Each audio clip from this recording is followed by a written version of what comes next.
경제 현안을 보다 쉽게 풀어보는 경제 읽기 시간입니다. 오늘도 다양한 경제 이슈들 권혁준 경제평론가와 살펴보겠습니다.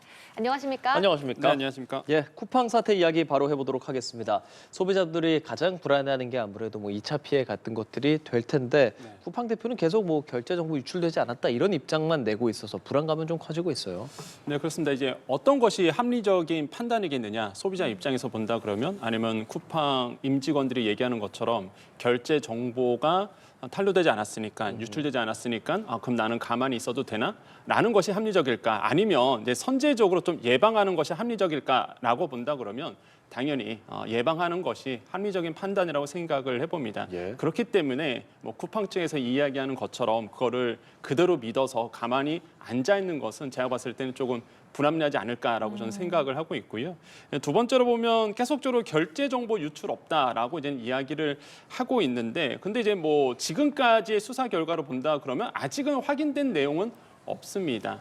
그런데 2차 피해가 분명히 일어날 수밖에 없다라는 거죠. 나의 이제 개인 정보, 그다음에 이 배송 정보까지 이제는 유출이 됐기 때문에 이 유출된 정보를 조합해서 예를 들어서 문자로 환불 요청하십시오라는 문자가 오면 그거에 또 혹할 수밖에 없고요. 배송 5배송 됐으니 여기를 터치하세요라고 오면은 또 이게 터치할 수밖에 없는 상황으로 가거든요. 이런 2차 피해가 만들어질 수 있기 때문에 주의하는 거는 당연해 보인다라고 좀 생각을 해보겠습니다. 그래서 저는 좀 말씀드리고 싶은 게 소비자 입장에서 많은 분들이 궁금해하시는 거죠. 내 입장에서 그러면 이런 사태를 어떻게 그럼 예방할 수 있을까라고 본다 그러면 첫 번째로 당연히 비밀번호는 변경해 주시는 것이 합리적이다라고 말씀을 드리겠고, 두 번째로는 결제 비밀번호가 있습니다. 쿠팡은 6자리 결제 비밀번호를 또 치고 들어가기도 하거든요. 실제 결제할 때 그 결제 비밀번호도 한 번쯤은 바꿔주시는 것이 합리적인 판단이라고 저는 생각을 해보겠고요. 또한 사용하지 않는다. 나는 별로 쿠팡 사용하지 않는다 그러면 탈팡이라고 보통 요즘에 얘기하고 있는데요. 이런 쿠팡 탈퇴도 고려해 볼 수 있는 단계라고 보시면 되겠습니다. 금융결제 부분에서 본다 그러면 방어 설정을 해주는 것이 또 좋아요. 어떤 거냐? 해외에서 결제됐다 이런 소식이 막 나오잖아요. 그러면 나의 신용카드 전화를 하셔갖고요. 나 해외 결제 못하게 해주세요라고 요청을 할 수 있거든요. 그래서 해외 결제 부분을 아예 방어 설정을 해두는 것도 저는 나쁘지 않다라고 생각을 해보겠고, 만약에 본인도 모르는 승인 문자가 왔다. 그러면 이거는 난리가 난 거죠. 그렇기 때문에 그럴 경우에는 바로 신용카드 회사라든지 신용금융기관에 바로 신고를 하셔서 더 이상 결제되지 않도록 막아주시는 것은 당연해 보입니다. 그렇기 때문에 여러분께서 이제는 이런 상황에서 합리적인 판단하는 것이 저는 옳은 판단이라고 저는 생각을 해봅니다. 예, 그러니까 지금 2차 피해에 대한 소비자들의 우려가 커지고 있는 상황이지만, 그렇지만 쿠팡을 주요 판로로 삼아온 소상공인들 또한 지금 피해가 굉장히 클 것 같은데 어떤 상황인가요? 그렇습니다. 이제 소비자분들도 굉장히 불안에 떨고 계시지만 거기서 팔고 계시는 분들, 그러니까 쿠팡을 통해서 이 플랫폼을 통해서 매출을 일으키고 있는 이런 소상공인 분들도 지금 큰 어려움을 겪고 있다 이런 얘기가 나오고 있거든요. 소상공인 한 커뮤니티 사이트에 보면은요, 나의 매출이 실제 한 30% 줄었다 이런 얘기가 나옵니다. 물론 이 30% 줄었다라는 얘기는 커뮤니티 안에 있는 그 소상공인 분들의 인지한 부분이고, 이게 통계적으로 실제 소상공인 분들의 30% 매출이 하락했다는 건 아닙니다. 하지만 이제 소상공인 분들 입장에서는 점점 더 이런 매출 하락은 나올 수밖에 없는데, 그런 이유가 전체 쿠팡에서요, 전체 물건을 팔고 있는 사람들을 조사해 봤더니 한 75%가 중소소상공인으로 구성이 되어 있거든요. 이런 분들이 이제는 쿠팡에서 계속 더 탈팡이 일어나고 소비자들이 떠난다라고 본다 그러면 당연히 매출 감소는 이어질 수밖에 없습니다. 그래서 이제는 소비자 단체라든지 아니면은 이렇게 소상공인 단체들은 이 부분에 대해서 소비자도 신경 써야 되겠지만 이런 쿠팡을 통해서 물건을 팔고 있는 중소소상공인에 대한 대책도 마련해 달라라는 목소리가 지금 현지에서 나오고 있습니다. 또 다양한 의견이 나오는 것 중 하나가 이제 전현직 임원들, CFO라든지 전 부사장이 주식을 판매했단 말이죠. 물론 이게 그 유출이 된 지는 좀 됐으니까 인지했다라고 발표하기 전에 시기기는 합니다만 네. 뭐 판 금액도 좀 많고 그래서 논란이 계속되고는 있더라고요. 예, 이게 윤리적으로나 거버넌스 쪽으로 봤을 때로 좀 비판을 받을 수밖에 없는 부분이다. 물론 법적으로는 현재 뭐 쿠팡의 말에 의하면 문제는 없어 보이는데요. 일단 실제로 어떤 일이 일어났느냐? 그 증권거래위원회입니다. 미국의 증권거래위원회 SEC의 이 공시에 따르면은 쿠팡 CFO 그러니까 최고 재무관리자죠. 예. 이 최고 CFO와 그다음에 전 사장이 이제 주식을 매도를 했다. 근데 이 CFO 같은 경우는 11월 10일에 이제 매도를 했고요. 전 사장 같은 경우에도 11월 17일에 매도를 했는데 그 규모가 각각 32억 원, 그 다음에 한 17억 원 정도가 됩니다. 전 그러다 부사장이죠. 보니까 예. 전 부사장이죠. 그러다 보니까 이 부분에 대해서 그러면 어떻게 해석을 해야 되느냐 본다 그러면 사실 이런 제도가 있습니다. 어떤 제도라 본다 그러면 룰 10b5-1이라는 제도가 있는데 이건 뭐냐면 이런 거예요. 이 쿠팡 임직원들 예를 들어보겠습니다. 내가 당장 뭔가 갑자기 주식을 매도한다 그러면 시장에서 의심하거든요. 이거 혹시나 악재 미리 알고 예. 사전에 입수하고 판 거 아니냐 이런 오해를 불러일으키기 때문에 미국에서는요 이런 제도 룰을 운영하고 있어요. 몇 년 전에 아니면은 기간을 정해놓고 나는 언제 매수를 하겠다라고 이제는 공시를 하도록 돼 있습니다. 실제 1년 전에 이미 공시를 해놓긴 했어요. 그래서 내가 이때쯤에 세금 명목으로 나의 주식을 어느 정도 판다라고 얘기를 한 상태입니다. 이거는 공시가 돼 있었거든요. 그래서 시장에서는 이게 이번 어떤 사전 정보로 의해서 판 건 아니다라고 이제 이해는 하고 있으나 아까도 말씀드린 것처럼 좀 아이러닉하게도 이제는 사건이 터진 다음에 이 부분에 대해서 매도가 일어났기 때문에 시장에서는 이런 부분에 대해서 이런 윤리적인 측면이라든지 아니면은 거버넌스 쪽으로도 이게 좀 문제가 되지 않을까라고 보고 있는 겁니다. 그래서 일단 쿠팡이 소비자에 대한 권리를 계속적으로 우호적으로 신경을 쓰고 그다음에 뭔가 사과라든지 이런 도덕적 측면에서 굉장히 좀 신경을 썼으면 이런 비판도 없었을 텐데 아시겠지만 사과 문구도 며칠만 나오다가 지금은 또 보이지도 않거든요. 예. 그러니까 이런 윤리적인 측면에서 본다 그러면 비판을 받을 수밖에 없는 지금 구조로 가고 있는 것 같습니다. 예. 향후에 쿠팡의 대응책도 좀 저희가 계속해서 좀 살펴봐야 될 부분이겠고요. 한편 올해 서울 아파트 매수 계약을 했다가 해제한 비율이 2020년 조사를 시작한 이후로 가장 많았다라는 건데요. 그러니까 아파트 계약을 취소했다라는 비율이 높아졌다는 건데 그건 어떻게 해석해야 되는 걸까요? 네, 실제 통계를 보니까요. 올해 1월부터 11월까지 서울 아파트 매매입니다. 한 7만 5천여 건 정도가 거래가 이루어졌는데 이 중에서 한 5,600건 정도가 이제는 해제가 됐습니다. 그러니까 해제율로 보면은 차트에도 나오고 있는데요. 7.4%가 되고 있는데요. 여러분 그 그래프를 보시면 2022년도 그때 굉장히 규제 들어오고 이제는 막 금리가 고금리 상태도 가다 보니까 어려울 때였습니다. 시장이. 그때도 5.9% 해제였는데 그때보다 더 높다라는 거죠. 2023년도, 2024년도는 4%대 해제율이었고요. 한마디로 이제는 지금 많은 분들이 갑작스러운 이제 규제 변화로 인해서 당황을 하신 분들이 굉장히 많다. 좀 이렇게 해석을 할 수밖에 없습니다. 그러니까 급변했는데 환경이 왜 급변했느냐? 여러분 한번 이번 연도 초반으로 가보겠습니다. 서울시에서 갑자기 발표를 합니다. 야, 토호제 풀게. 이거 규제 완화 얘기했거든요. 그러니까 사람들이 그 당시에 야, 이제는 아파트 사야 되겠다라고 해서 계약을 맺으신 분이 있는데 근데 이게 아파트 가격이 막 뛰다 보니까 중앙정부가 규제로 들어왔습니다. 그러니까 급변을 한 거죠, 환경이. 그러다 보니까 내가 작은 부분에서도 아니면은 이거 고점 아니겠느냐라는 또 시장의 변화가 느껴지면서 해제 건수가 늘어났다. 이렇게 우리가 해석할 수 있겠고 두 번째로 보면은 매수자의 심리 불안이 또 같이 느껴졌습니다. 대출 규제 들어오죠. 뭐 9월 달, 10월 달, 6월 달 계속 규제가 되다 보니까 내가 이거 상투 잡았나 보다. 이게 고점 잡았나 보다라고 해서 불안 심리가 있다 보니까 또 해지하신 분들이 있고 마지막으로 아마 이런 요인도 있을 것 같아요. 어떤 거냐면 이제 허위 거래를 하신 분들 생각보다 많습니다. 없을 줄 알지만 진짜 있어요. 그러니까 시세 띄우기인 거죠. 그래서 시세를 띄워놓고 고점에서 나는 매도를 던지고 이제 나가는 이런 분들이 계세요, 실제. 그래서 허위 거래에서 이제 이런 부분들이 좀 더 많아졌다. 아마도 이제는 투기라고 보시면 되겠는데요. 이런 혼란함들이 있다 보니까 해제 건수, 그러니까 취소 건수가 점점 더 늘어나고 있는 추세로 지금 가고 있습니다. 근데 그 해제가 같은 서울 안에서도 예를 들면 송파나 성동은 거의 붙어 있는 지역인데도 해제율이 거의 2배씩 차이 나던데 이런 네. 지역별 차이는 어떤 영향이라고 보세요? 그러니까 성동과 그다음에 잠실, 특히 이제 송파구의 잠실과 좀 차별점이 있는데 성동구 같은 경우에는 이제는 약간 투기 세력이 많이 붙은 지역입니다. 왜냐하면 개발 호재 소식도 좀 굉장히 많았고요. 그다음에 MZ 세대, 그러니까 젊은 세대들이 좋아하는 지역이 사실 성동구예요. 성수. 그렇죠. 성수, 뭐 옥수 이런 거 좋은 데 많죠. 네, 그래서 요즘에 많은 부동산 시장을 보실 때요, 재밌는 현상을 보셔야 되는데, 이렇게 나이 드신 분들은요, 이런 생각을 합니다. 성수동에 왜 성수동을 집을 사지? 그렇죠. 공장이라고 생각하시죠. 네, 공장이라고 생각해요. 예. 그런데 요즘 젊은 부자들, 그러니까 뭐 코인이라든지 아니면은 뭐 여러 가지 수익 측면에서 많이 돈을 번 젊은 부자들이 있습니다. 예. 이런 분들은요, 오히려 강남보다 또 이렇게 핫한 지역을 또 선호하는 적도 있어요. 예. 굉장히 아파트 가격이 급등을 했습니다. 상승률 1위입니다.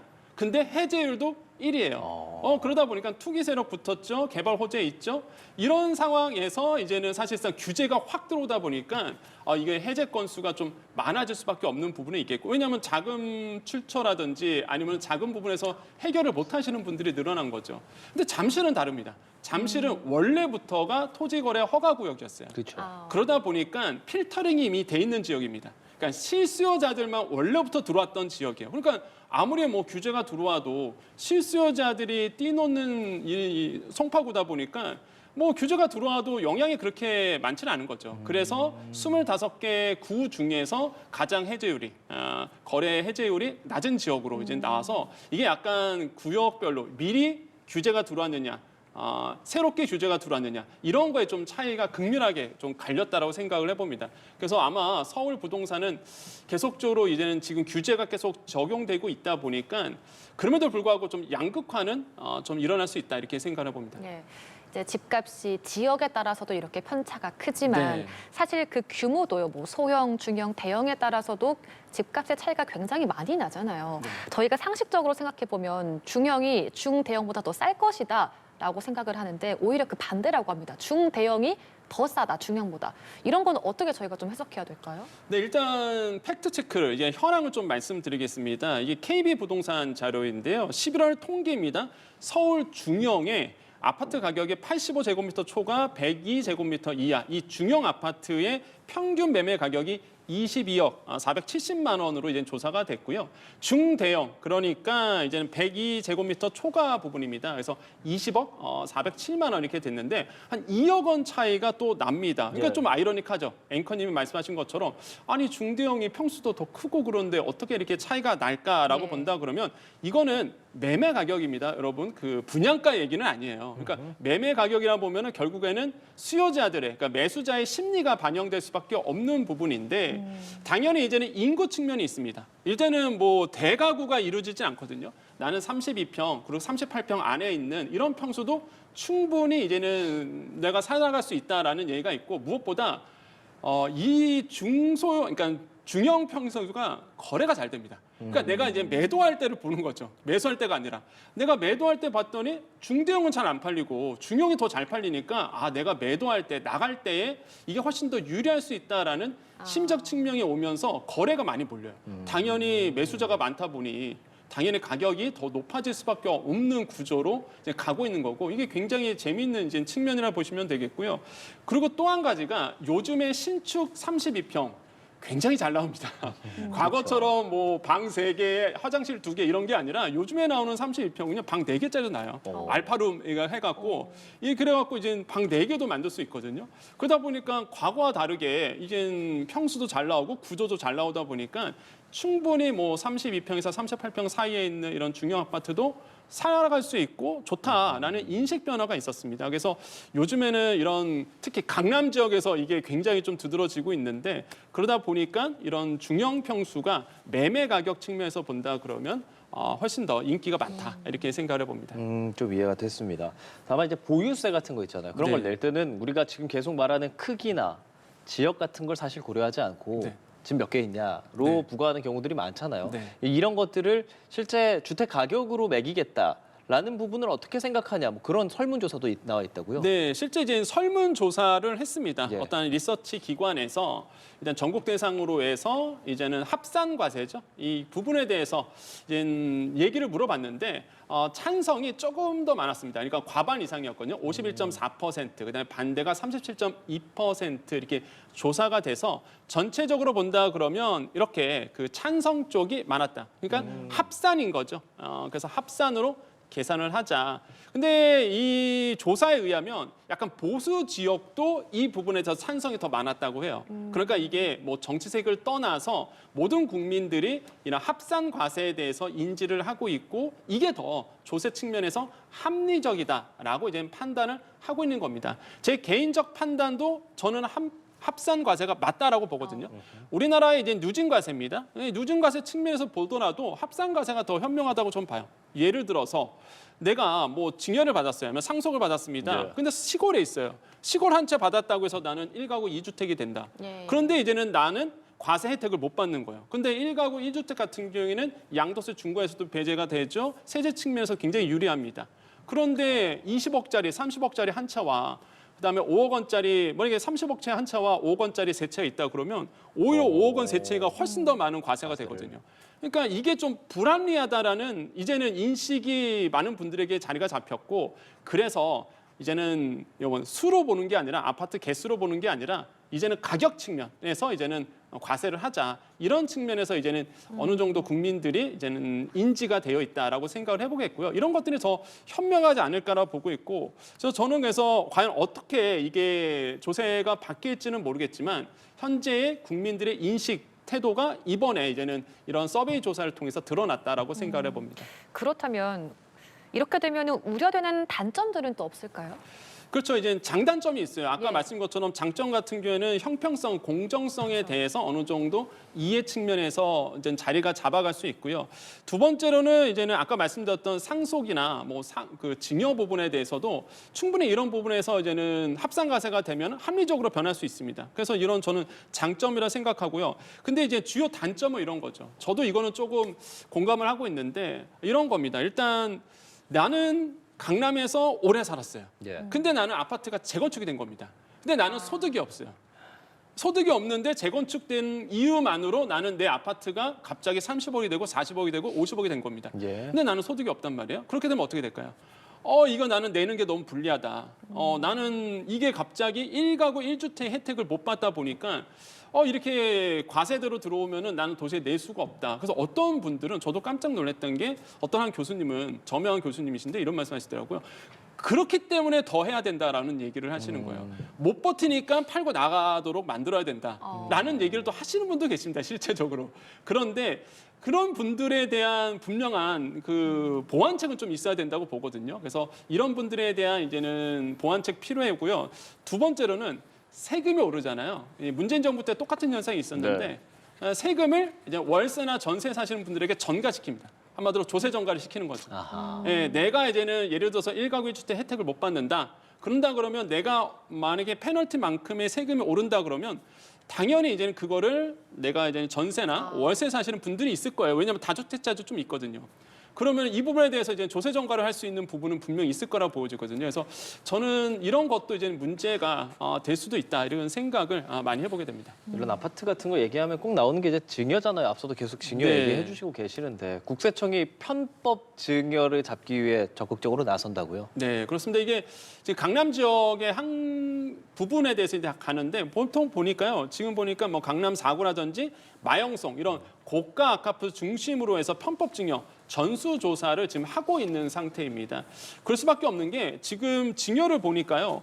굉장히 지금 3년 만에 최고치를 기록했다라는 이제 조사가 나오거든요. 그러니까 사전 증여를 이제 계속적으로 하고 있는 건데 근데 이제 미성년 증여가 많다는 거예요. 네. 그러니까 성년 자녀에게 증여하는 게 아니라 미성년 자녀에 대한 이제 증여가 한 223건 되면서 2022년 이후 최고치로 올랐다. 이런 이제 조사가 나오고 있습니다. 그러다 보니 당연히 조세당국 입장에서는 금융당국 입장에서는 이게 정말 합리적인 증여, 뭐 증여한다고 해서 불법은 아니잖아요. 근데 증여에 대해서 제대로 이제 증여세를 납부를 했는지 이 부분에 대해서 이제 들여다 보겠다라는 거고. 그래서 지금 보니까 미성년자 증여 보니까 대부분이 강남 4구와 마용성 중심입니다. 그러니까 아파트 가격이 뛴 부분이라고 보시면 되겠고, 그래서 이 지역 중심을 하고 있는데, 그러니까 이런 겁니다. 그러니까 아파트, 서울 아파트 이런 가격이 뛴 곳에서 사시는 분들 아니면은 뭐 다주택자이신 분들이 아마 심리적으로 이런 생각이 있을 거야. 서울 아파트는 떨어지지 않는다. 그러니까 지금 증여를 해놔야